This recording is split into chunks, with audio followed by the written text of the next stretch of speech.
जय हिंद साथियों, नमस्कार। मैं आर के मिश्रा इंजीनियर से अड्डा पे स्वागत करता हूं। दोस्तों, आज एक छोटा सा इंफॉर्मेशन बट बहुत इंपॉर्टेंट है। जैसा कि जानते हैं, गर्मी का समय आ चुका है। आपके घरों में यूज होता है रेफ्रिजरेटर, जिसको हिंदी में आम बोलचाल की भाषा में हम फ्रिज बोलते हैं। तो आज हम बेसिकली इस 10 से 15 मिनट के सेशन में बात करेंगे कि फ्रिज कैसे वर्क करता है, कैसे कास्ट ऑफ इलेक्ट्रिसिटी को आप रिड्यूस कर सकते हैं और एग्जामिनेशन में इससे बेस्ड क्वेश्चंस कैसे आते हैं। तो फटाफट आप लोगों को वीडियो शुरू करते हैं। सबसे पहले वीडियो की शुरुआत करते हैं। देखिए, जब आप घर का फ्रीज आप ओपन करेंगे या पूरा का पूरा इनसाइड व्यू देखने की कोशिश करेंगे तो इस तरह का दिखता है। सबसे नीचे आपका जो दिखता है वो आपका कंप्रेसर होता है। और मुझे लग रहा है कि आप सभी लोग कंप्रेसर को बचाने की बहुत ज्यादा कोशिश करते हैं, क्योंकि फ्रिज में सबसे ज्यादा जो हमारा महंगा होता है वो कंप्रेसर होता है।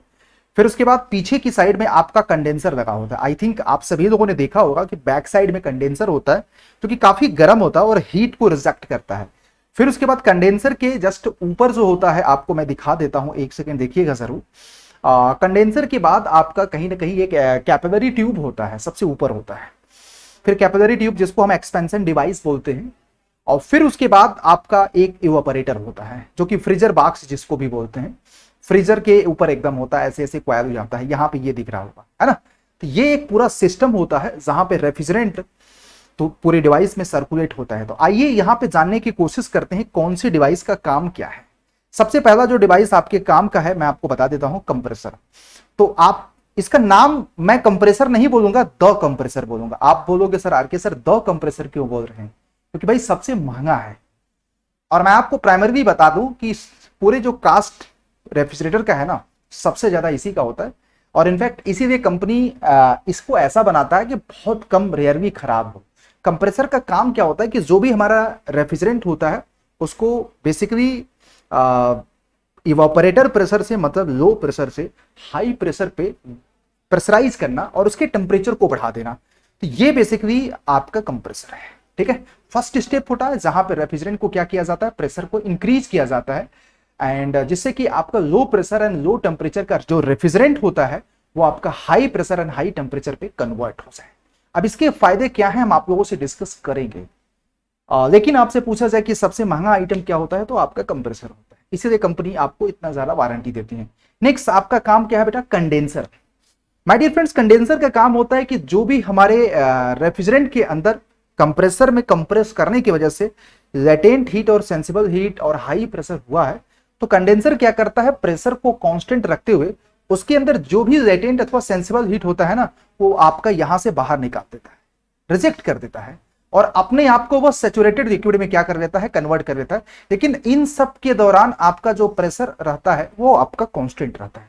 मतलब अभी भी रेफ्रिजरेंट हाई प्रेशर का है, बट इसमें से आपका रेफ्रिजरेंट में से प्रेशर हमारा क्या हो चुका है, मतलब सेंसिबल हीट और लेटेंट हीट निकल करके वो सैचुरेटेड लिक्विड हो चुकी है। फिर उसके बाद एक्सपेंशन डिवाइस। एक्सपेंशन डिवाइस का काम होता है जो भी हमारी सैचुरेटेड लिक्विड होती है हाई प्रेशर का, उसको लो प्रेशर के वेट वेपर में कन्वर्ट करना। इसमें हमारा रेफ्रिजरेंट इंटर करेगा हाई प्रेशर से, सैचुरेटेड लिक्विड होगा, एग्जिट करते करते ये आपका वेट वेपर हो जाएगा काफी लो प्रेशर का। और बिलीव नहीं करोगे, इसके बाद जो रेफ्रिजरेंट ठंडा हो जाता है, पता है कितने का? अगर मैं एक एग्जांपल के तहत करूं, -20 डिग्री सेंटीग्रेड। अब आप बताइएगा, आपके पास से अगर कोई भी लिक्विड -20 डिग्री सेंटीग्रेड का रेफ्रिजरेंट फ्लो करेगा, तो ऑटोमेटिक आपकी बॉडी तो ज्यादा हाई टेम्परेचर पे है, तो आपकी बॉडी से हीट तुरंत बाहर हो जाती है, मतलब एक्सट्रैक्ट कर देता है, एब्जॉर्ब कर देता है। तो नेक्स्ट जो डिवाइस है इवापोरेटर, कहीं ना कहीं ये क्या करता है, जो भी हमारा रेफ्रिजरेंट मैंने अभी आपको बताया ना -20 डिग्री सेंटीग्रेड का, अब ये रेफ्रिजरेंट -20 डिग्री सेंटीग्रेड का एक रेफ्रिजरेटर के कॉइल में फ्लो करता है, और इसी के अंदर जो भी हम सब्सटेंस रखते हैं फ्रिज के अंदर, वो हमारा इस रेफ्रिजरेंट से काफी हाई टेम्परेचर पे होता है। तो ऑटोमेटिक हीट की एक सबसे बड़ी खास बात होती है कि ये हमारा जो भी इसके अंदर आइटम रखोगे उसके हीट को क्या कर देगा, अवशोषित कर देगा रेफ्रिजरेंट। तो एक प्रकार से ये हीट एब्जॉर्बर का भी काम करता है। दिमाग पे रखिएगा ये चीज, राइट। तो I think one by one सारे पार्ट्स के काम समझ में आ गया। और मैं आपको बता दूं, बेसिकली डिजायर्ड इफेक्ट आपका क्या होता है पता है, हमारा रेफ्रिजरेशन इफेक्ट के बराबर होता है। और ये आपके सब्सटेंस से जितना भी रेफ्रिजरेंट हीट को एब्जॉर्ब करता है, वही हमारा डिजायर्ड इफेक्ट होता है। सब्सटेंस से हीट को रिमूव किया गया या रेफ्रिजरेंट ने कितना हीट को एब्जॉर्ब किया, दोनों ही बेसिकली हमारा क्या होता है जरा बताइएगा, डिजायर्ड इफेक्ट अथवा रेफ्रिजरेशन इफेक्ट, और ये बेसिकली इवेपोरेटर करता है। नेक्स्ट मैं आपको बता दूं, यहां पे फ्रिज में एक सबसे बड़ा फैक्टर होता है कोफिशिएंट ऑफ परफॉर्मेंस, जो कि बेसिकली सीओपी जो होता है वो आपका refrigeration effect by work input. देखो मैं आपको व्यवहारिक तरीके से बात करूं कि किसी भी फ्रिज का अगर सीओपी ज्यादा है, इसका मतलब यह है कि वर्क इनपुट कम है, तो वह फ्रिज कम पावर कंज्यूम कर रहा है। अब आप मुझे बताइएगा, अगर वह फ्रिज पावर को कम कंज्यूम करेगा तो ओवरऑल जो इलेक्ट्रिसिटी कंजम्पशन होगा वो क्या हो जाएगा, कम हो जाएगा। और इलेक्ट्रिसिटी कंजम्पशन जब कम हो जाएगा तो कास्ट ऑफ द ऑपरेशंस क्या हो जाएगा, कम हो जाएगा। तो इसके लिए हम सब क्या करते हैं बेटा कि अच्छी क्वालिटी का फ्रिज खरीदिए जिसका कंप्रेसर बहुत अच्छा हो, क्योंकि मेनली जो पावर को कंजम्पशन करता है वो कंप्रेसर करता है। तो बेसिकली सीओपी क्या इंडिकेट करता है, refrigeration effect by work input, और ये बताता है ओवरऑल किसी भी रेफ्रिजरेटर का रनिंग कास्ट बताता है। वर्क इनपुट कम रहेगा तो सीओपी ज्यादा हो, या रेफ्रिजरेशन इफेक्ट ज्यादा रहता है तो सीओपी ज्यादा हो। तो ऑब्वियस बात है, कोई बहुत अच्छा फ्रिज होता है तो किसी स्टोरेज स्पेस से ज्यादा अमाउंट ऑफ हीट को क्या करता है, एब्जॉर्ब करता है। ये दिमाग में रखिएगा। तो सीओपी अपने आप में, और याद रखना डोमेस्टिक रेफ्रिजरेटर की सीओपी हमेशा 1 से ज्यादा होती है, दिमाग में ये बात रखना आप लोग।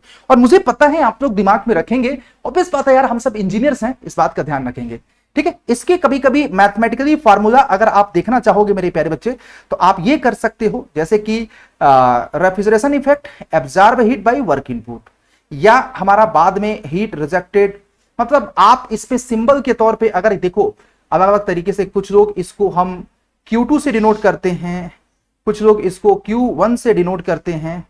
तो भाई हमारा जो Q2 बाई W, या हम यू बोल रहे हैं Q2 by Q1 minus W, अगर यही हमारा रेफ्रिजरेटर रिवर्सिबल हो जाता है तो T2 by T1 minus T2 हो जाता है। ये बात दिमाग में रखना है। मेरा नेक्स्ट क्वेश्चन आप लोगों से ये होता है बेटे कि यहां पे इसमें 4 प्रोसेस होते हैं, हर एक डिवाइस में अलग अलग प्रोसेस होता है। सबसे पहले रेफ्रिजरेंट कंप्रेसर में जाता है। पीवी डायग्राम में देखेंगे तो आपका पीवी डायग्राम में 1 से 2 क्या होता है बेटा, आइसेंट्रोपिक तरीके से रेफ्रिजरेंट का कंप्रेसर होता है, जो कि लो प्रेशर से हाई प्रेशर और हाई टेम्परेचर पहुंच जाता है। फिर यहां पे कांस्टेंट प्रेशर पे, जैसे कि यहां पे आइसेंट्रोपिक कंप्रेसर। फिर 2 से 3 जो होता है मेरे प्यारे बच्चे, कांस्टेंट प्रेशर पे हीट का रिजेक्शन, किसमें, कंडेंसर पे। फिर 3 से 4 जो होता है मेरे प्यारे बच्चे, आइसेंथैल्पिक एक्सपेंशन, जिसमें हमारा रेफ्रिजरेंट एंथैल्पी H3 से H4 पे आ जाता है। फिर 4 से 1 जो होता है मेरे प्यारे बच्चे, कांस्टेंट प्रेशर पे हीट का एब्जॉर्प्शन, मतलब रेफ्रिजरेंट कहीं ना कहीं सब्सटेंस से हीट को क्या कर रहा है, एब्जॉर्ब कर रहा है। तो ये हमारे बेसिकली 4 प्रोसेस होते हैं आपके रेफ्रिजरेंट में। इन सारी बातों का आपको दिमाग में रखना है, और आई थिंक आप लोगों को याद भी होगा, मुझे ये बताने की जरूरत नहीं है। चारों प्रोसेस बहुत इंपॉर्टेंट है, और जो भी हमारा डोमेस्टिक रेफ्रिजरेटर होता है वो आपको वेपर कंप्रेशन रेफ्रिजरेशन साइकिल पे वर्क करता है। ये भी पूछा जाता है आपके पेपर में, और ये चारों प्रोसेस हैं, और इसका पीवी डायग्राम यहां पे मैंने आपको सिस्टमेटिक तरीके से बता दिया, राइट। अब मैं आपको बताना चाहता हूं, थोड़ा सा बेसिक और जानते हैं कुछ इंपॉर्टेंट फैक्ट जो रेफ्रिजरेटर के बारे में अंडरस्टैंडिंग रखनी चाहिए। जैसे कि ये किस साइकिल पे वर्क करता है, तो VCRS cycle, vapour compression refrigeration cycle. इसकी जो सीओपी होती है डोमेस्टिक रेफ्रिजरेटर की 1 से ज्यादा होती है। और कॉमनली जो आज के समय में देखो रेफ्रिजरेंट यूज किया जाता है R134A, और पहले के समय में अमोनिया को यूज किया जाता था। किसको यूज किया जाता था, अमोनिया को। और फिर एक बहुत अच्छा क्वेश्चन इसमें बनता है कि 1 TR कितने के बराबर होता है। तो जैसे कि आपने देखा होगा कि आपका फ्रिज इतने TR का है, उतने TR का है, 2 TR का, 3 TR का। इसका मतलब क्या होता है, ये इंडिकेट करता है मेरे प्यारे बच्चे कि आपका पर सेकेंड कितना हीट को वह किसी भी सब्सटेंस से या स्टोरेज स्पेस से वो रिमूव कर रहा है। तो ये आपका बताता है। तो 1 TR 3.5 किलो जूल पर सेकेंड के बराबर होता है। ये छोटी छोटी बातें मगर पेपर में आपकी पूछी जाती है, इसीलिए मैंने आप लोगों से डिस्कशन करने का सोचा। तो ये देखिए इंपॉर्टेंट फैक्ट हो गया आप लोगों के लिए, इंपॉर्टेंट फैक्ट हो गया। फिर उसके बाद मेरे प्यारे बच्चे किस साइकिल पे वर्क करता है, और इनफैक्ट आप इसका एक बार टीएस डायग्राम भी देख लेना, टीएस डायग्राम भी देख लेना, मैं आपको बता रहा हूं बेटा, टीएस डायग्राम भी देख लेना, टेम्परेचर वर्सेस एंट्रोपी डायग्राम भी एक बार आप लोग बेसिकली अंडरस्टैंडिंग बना लें। जैसे ये हमारा 1 से 2 हो जाएगा, और ये हमारा 2 से 3 हो जाएगा, और ये 3 से 4, ये हमारा 4 से 1 हो जाएगा। ठीक है, तो ये हमारा वीसीआरएस साइकिल का टीएस डायग्राम हो गया। तो ये सारी चीजें, उम्मीद करते हैं आज का सेशन आपको पसंद आया होगा, और इसी तरह से डेली फैक्ट के लिए मेरे साथ इंजीनियर्स अड्डा पे बने रहिए। हर एक डिवाइस का आपको काम भी समझ में आ गया, और बेसिकली इसमें देखिए आइसेंथैल्पिक प्रोसेस होते हैं। कौन से प्रोसेस होते हैं? आइसेंथैल्पिक, H3 और H4 बराबर होती हैं। याद रखना, एक्सपेंशन की बात जो हमारा रेफ्रिजरेंट होता है वो वेट हो जाता है, उसमें लिक्विड और वेपर दोनों आ जाते हैं।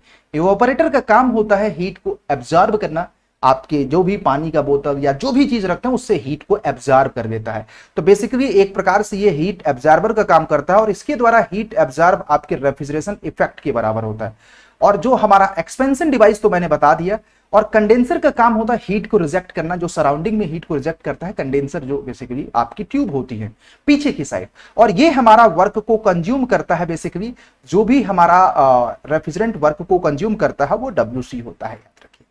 तो WC आपका H2 माइनस H1 होता है। अगर हम बात करें हीट रिजेक्शन जो होता है मेरे प्यारे बच्चे, वो आपका H2 माइनस H3 होता है। फिर उसके बाद हमारा एक्सपेंशन में H3 और H4 की वैल्यू बराबर होती है, और इसकी वैल्यू H1 माइनस H4 होता है।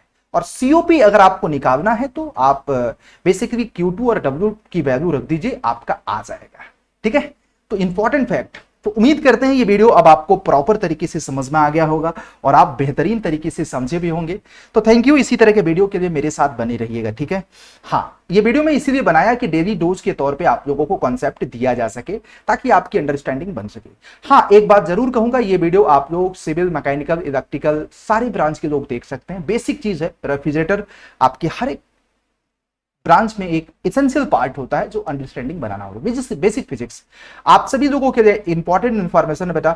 अगर मैकेनिकल के लोग हैं तो मोस्ट इंपॉर्टेंट मैकेनिकल इंजीनियरिंग का महाप है, जिसमें अपकमिंग सारी live class, test series, video course, e book. Same तरीके से सिविल के लिए सिविल का, इलेक्ट्रिकल के लिए इलेक्ट्रिकल का महाप एक ज्वाइन कर लीजिए।